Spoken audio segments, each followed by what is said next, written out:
जोशी जी जयपुर से। महाराज जी क्या बोल बोल कर माला जपने के भी उतना ही लाभ मिलता है जितना बिल्कुल शांत रहकर जपने से मिलता है? अंतर है। जब हम बोलकर नाम जप करते हैं उसे वैखरी जप कहते हैं, और जब हम इसे उपांश जप कहते हैं, इसे मानसिक जप कहते हैं। तो प्रत्येक उससे, जैसे जो यज्ञ है, एक यज्ञ करता है और एक जप करता है। तो यज्ञानाम जप यज्ञोष्मी, यज्ञों में सर्वश्रेष्ठ यज्ञ जप यज्ञ है। जप यज्ञ में वैखरी, राधा राधा राधा राधा राधा राधा राधा वाचिक।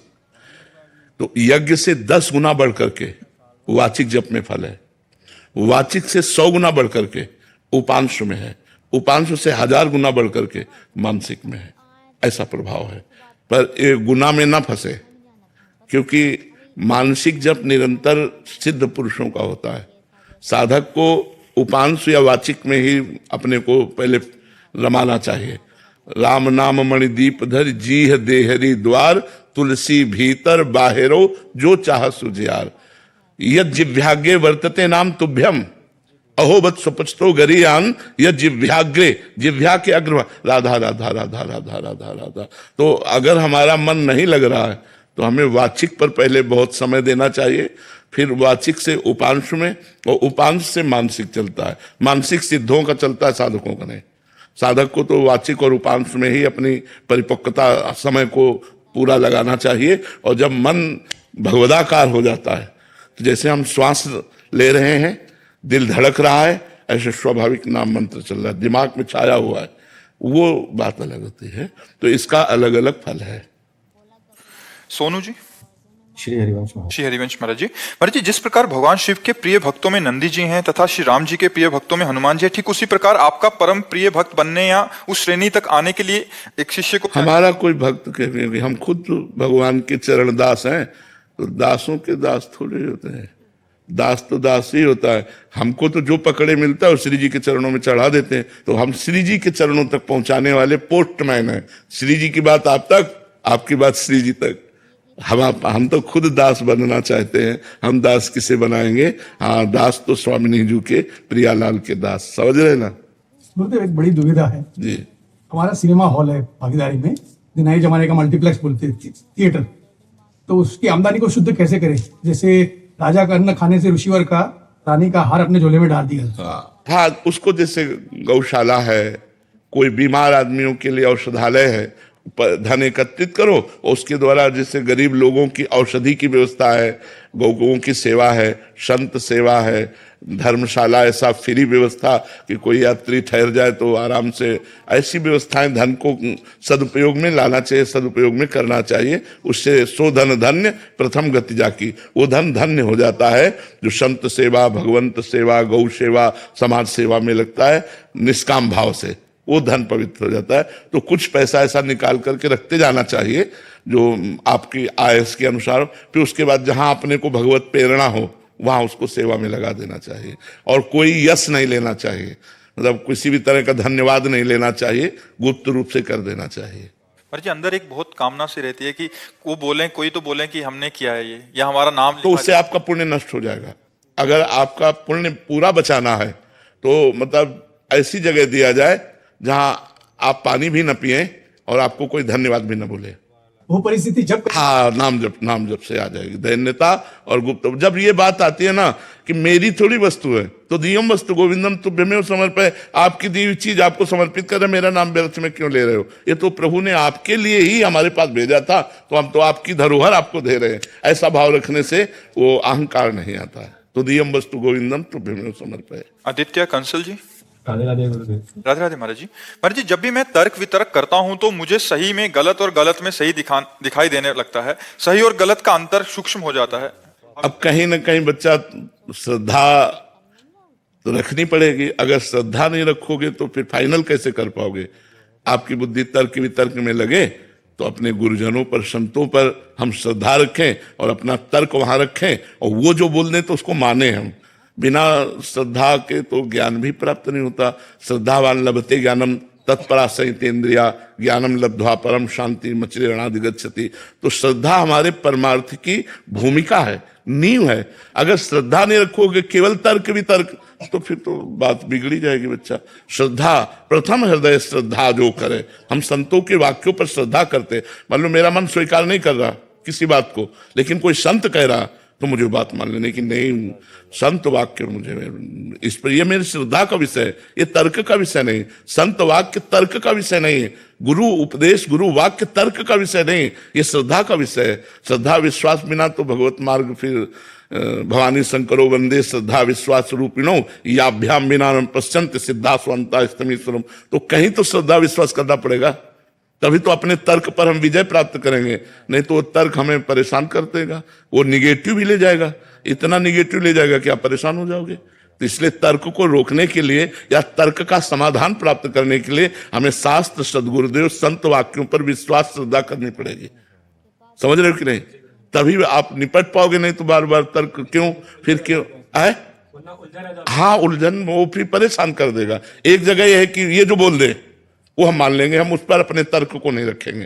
तो वो गुरु वाक्य, संत वाक्य, इन पर हमको श्रद्धा करनी होगी। महाराज जी, कुछ भक्त जन, वैष्णव जन होते हैं, वो क्या होता है, जो ज्ञान हुआ शास्त्रों से, गुरुजनों से, बट कुछ जने ऐसे हैं जो भगवान को नहीं मानते, उनसे तर्क वितर्क करने लग जाते हैं। फिर उसी नहीं, ऐसे लोगों से संभाषण करने के लिए निषेध किया गया है। जो नास्तिक हैं, भक्त भगवान की निंदा करते हैं, भगवत विमुख जन हैं, ऐसे लोगों की संगति और संभाषण के लिए हमारा शास्त्र निषेध करता है। एक संसार दुष्ट की संगति ताहू में तुम पुष्ट कराओ, वैसे ही दुष्टता का प्रभाव बढ़ रहा है। तुम ऐसे दुष्टों के संग से अपनी दुष्टता पुष्ट करोगे तो कैसे भगवत मार्ग में चलेगा। तो इसलिए चाहे वो कोई भी हो, किसी भी भेष में हो, आगे के दाजे गए भजी पानी में आग लगे तो क्या कीजिए। आग का जला हुआ पानी में गया और पानी में आग लगेगी तो फिर क्या होगा। तो हमको जहां ये समझ में आवे कि यहाँ भक्त निंदा हो रही, यहाँ संत निंदा हो रही, यहाँ भगवत विमुख बातें हो रही हैं, हमको उनका संग छोड़ देना चाहिए, संभाषण नहीं करना चाहिए। नहीं तो हमारा परमार्थ फिर लुप्त हो जाएगा, वो गुप्त हो जाएगा, फिर प्रकाशित नहीं होगा। ऐसे लोगों की संगति, जाके प्रिय न राम वैदेही तजिए ताहि कोटि बैरी सम यद्यपि परम स्नेही। कोई भी हो, अगर वो भगवत विमुख है, दुष्ट है, नास्तिक है, तो हमें संभाषण भी नहीं करना है। ऐसे लोगों से सुन के चल दिया जाता है, जैसे तर्क या वैसे तो चुप चुप सुन के चल दिया जाता है। महाराज जी, कुछ साथी हैं मेरे जो मूर्ति पूजा के खिलाफ हैं, मतलब मित्र में, परिवार में। भगवान सर्वत्र हैं, माननीय है ना, भगवान सब जगह है, तो फिर मूर्ति में क्यों नहीं? अच्छा, तुम मूर्त हो कि अमूर्त हो? तुम्हारा रूप मूर्त है या अमूर्त है? मूर्त है। तो मूर्त में फंसे हो, मूर्ति की पूजा करो तो निकल जाओगे। अमूर्त थोड़ी हो तुम। कोई गुरु बनाता तो गुरु मूर्तमान है या अमूर्त है? मूर्तिमान ही तो है। तो गुरु को माला पहनाई तो मूर्ति की पूजा की कि नहीं की? थोड़ा मन विचलित हो जाता है ऐसा। तो ऐसे लोगों से हमें मतलब क्या रखना है? भगवान मूर्तिमान है, श्री विग्रह में बच्चा, ये हम अपना अनुभव कहते हैं। जैसे हम तुमसे बात कर रहे हैं, अब वो कभी कभी आवेश में आके बोलना पड़, ऐसे हम भगवान से बात किए। हमारे जो ठाकुर जी हैं, जो मूर्त रूप में ऐसे बात किए, सेकंड में उत्तर, सेकंड में उत्तर, सेकंड मतलब पूरा होते होते उत्तर पूरा। ऐसे बात मतलब ये थोड़ी कि केवल मूर्ति अकेले हैं, ऐसे नहीं, ऐसा नहीं समझना चाहिए कि ठाकुर जी केवल मूर्ति है, ऐसे नहीं। हमारे राधा पीजू महाराज हैं, हमारे पर्सनल ठाकुर, अपने अपने पर्सनल ठाकुर होते ना। कभी कभी उनसे हम ऐसे जैसे मित्र से बात करते हैं, ऐसे बात करते हैं। वो ऐसे उत्तर मूर्त नहीं है, वो साक्षात है, साक्षात बात करते हैं। पर इतनी क्षमता हो तभी तो बात बोलेगी। अब तुम पत्थर का मानोगे, धातु का मानोगे तो वैसे बैठे रहेंगे, अगर साक्षात वालोगे तो आपके साथ खेलेंगे। तो हमारी भावना देखो, देखो स्वामी जी महाराज से भी हरि जी बात करते थे, आपसे कहां से बात कर लेंगे?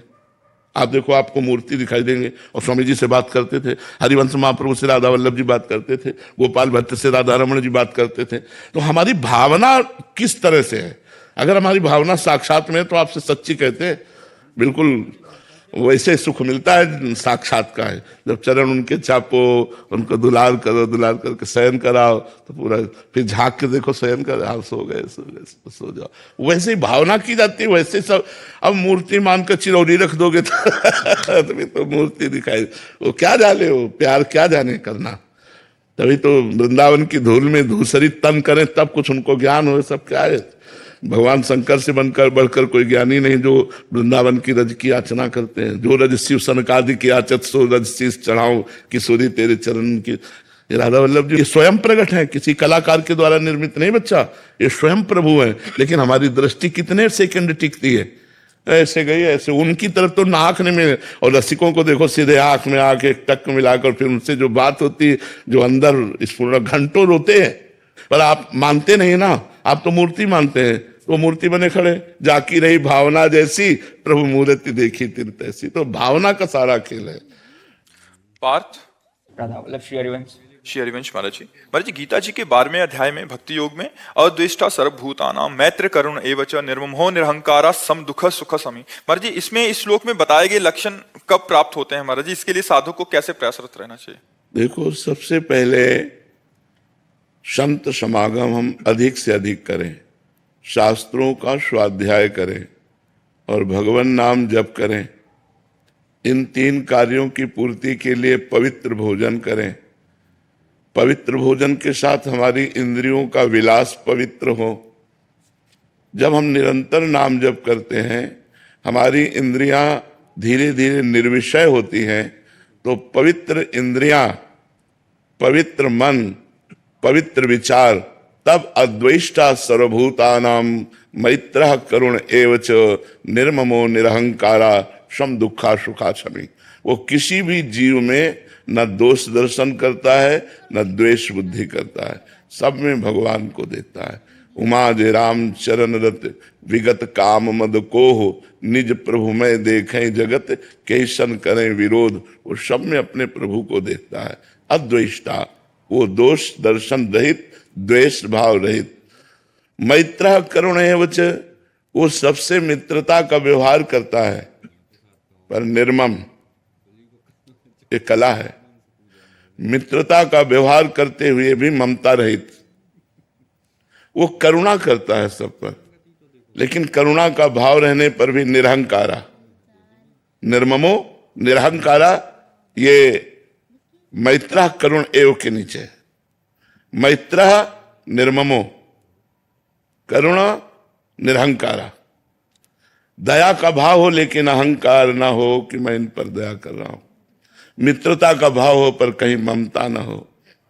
अद्वेष्टा सर्वभूतानां मैत्रः करुण एवच निर्ममो निरहंकारा सम दुखा सुखा क्षमी।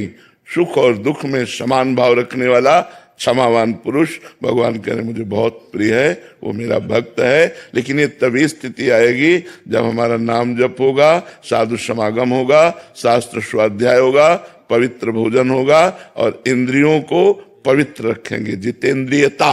तब हमारे अंदर भगवत भाव, ऐसे दिव्य विचार आएंगे। और ये दीर्घ काल, सातु दीर्घ काल निरंतर सत्कार सेवितो दृढ़ भूमि, ये 2-4 महीने में नहीं आ जाएगा। सातु दीर्घ काल निरंतर सत्कार सेवितो दृढ़ भूमि, निरंतर नाम जप, सब में भगवत भावना, बहुत काल तक, तब हृदय में दृढ़ भूमि हो जाती है कि वास्तवता सी राम में सब जग जानी, सब जगह मेरे भगवान विराजमान है। तो ये सब दोष दर्शन आदि सब नष्ट हो जाता है। रामेश्वर बापू जी, गुजरात जी। राधे राधे महाराज जी। महाराज जी, राधा रानी को प्रेम स्वरूपा क्यों कहा जाता है? राधा रानी क्योंकि वो प्रेम है। श्री कृष्ण के हृदय का जो प्रेम है, वो जब रूप धारण किया तो राधा रानी के रूप में, वो सांद्रानंद घन प्रेम मूर्ति किशोरी। जो सांद्रानंद घन रसघन मोहन मूर्तिम विचित्र के लिए महोत्सवोल्लसितम लालजू महाराज हैं, तो उनका हृदय प्रेम समुद्र है। प्रीतिरु मूर्तिमती रस सिंधो सार संपदि विमला वैदग्धी नाम हृदयम काचन वृंदावनाधिकारिणी जयति। वो लालजू के हृदय के प्रेम समुद्र का सार रूप जब धारण हुआ तो राधा रूप हुआ। अपने प्रेम का रसास्वादन करने के लिए लालजू ही राधा रूप में है, उनका प्रेम ही मूर्तिमान राधा रूप में है। वो जो राधा चरण में महावर लगाते हैं, जो राधा चरण की आराधना करते हैं, जो वेणी गूंथते हैं, जो प्रियाजू की दृष्टि में दृष्टि मिला करके जीवन यापन करते हैं, आनंद सिंधु समुद्र प्रभु को किस आनंद की जरूरत है? लेकिन अपने ही आनंद का रसास्वादन करने के लिए 2 रूप में, कृष्ण और राधा के रूप में है। जब राधा रूप से रसास्वादन करते हैं तो श्री कृष्ण रूप माधुरी, श्री कृष्ण लीला माधुरी, श्री कृष्ण गुण माधुरी, श्री कृष्ण अधरामृत, इसका पान करते हैं। और जब श्री कृष्ण रूप से रसास्वादन करते हैं तो राधा रूप दर्शन। प्यारी जू जब जब देखो तेरो मुख तब तब नयो नयो लागत, ऐसो भ्रम होत देखो न कब हो रही। कौन बोल रहे हैं? कोटि कोटि कंदर्प मदहारी, मुनिमन मोहन, स्वमन मन मोहन, विश्वमन मोहन, वो कह रहे हैं प्यारी जी जब जब देखो तेरो मुख तब तब नयो नयो लागत, ऐसो भ्रम होत देखो न कब हो दी, दुति को दुति लेखने न कागत। ऐसा आपका रूप है, अनसन पर भुज दिए बिलोकत, इंदु बदन बिबियोर करत पान रस मत, परस्पर लोचन त्रसित चकोर। करत पान रसमत और परस्पर लोचन त्रसित चकोर। ये भगवत रसिक रसिक की बातें रसिक बिना को समझ सकेगा। अरवरात मिलबे को निस दिन मिले ही रहत, मनो कबहू मिले ना। भगवत रसिक रसिक की बातें रसिक बिना को समझ सकेगा। तो प्यारे जू अपने प्यार का रसास्वादन करने के लिए लाडली जू के रूप में है। रस घन मूर्ति जो प्रभु है वही प्रियाजू हैं, वही लालजू हैं। दो कहने को तन है, एक मन एक रूप। आंतरिक जो प्रीति रूप है, आसक्ति रूप, दोनों का समान है। लाल मरकत मन छबीलो तुम जो कंचन गात, बनी सिहित हरिवंश जोरी उभय गुणगन मात। कोई कम नहीं है। नागरी नौ किशोर मिथुन मनस चोर, दो चकोर दो चंदा, दो चकोर दो चंदा। जब वो चकोरी होकर उनके रूप का पान करे तो वो चकोर होकर राधे तो मुख चंद्र चकोरिये नैना, प्रिया बदन छवि चंद्र मनो प्रीतम नयन चकोर। तो किशोरी जो साक्षात प्रेम मूर्ति है, इसीलिए किशोरी जू के बिना कोई श्री कृष्ण रस का रसास्वादन संपूर्णतया नहीं कर सकता। जैसे पूर्णिमा के बिना पूर्ण चंद्र का अवगाहन नहीं हो सकता, ऐसे राधा दास से मपास्या प्रेततो गोविंद संगासया। कोई राधा चरणारविंद की आराधना छोड़ करके और गोविंद की आराधना करके गोविंद को पूर्ण रूप से रसास्वादन में लाना चाहे संभव। बिना राधा कृपा कटाक्ष के कोई श्री कृष्ण प्रेम का रसास्वादन कर ही नहीं सकता, क्योंकि श्री कृष्ण का प्रेम का मूर्तिमान स्वरूप राधा जी है, किशोरी जो है। गोपियों में जो राधा चरणारविंद का प्रभाव पड़ा तो गोपी प्रेम की ध्वजा हो गई। यत पाद पद्म नक्षचंद्र मणि छटाया विस्फुजितम किमपि गोप वधु स्वदर्शी, पूर्णानुराग रस सागर सार मूर्ति साराधिका मई कदापि कृपाम करो। तो अब लालजू का ऐसा रूप है कि बड़े बड़े मुनिजन जिनकी चरण रज की वंदना करते हैं वो गोपीजन विथकित हैं, वो गोपीजन प्रेम विह्वल है लालजू के रूप में, और वो लालजू लाडली जू के रूप में प्रेम विथकित है।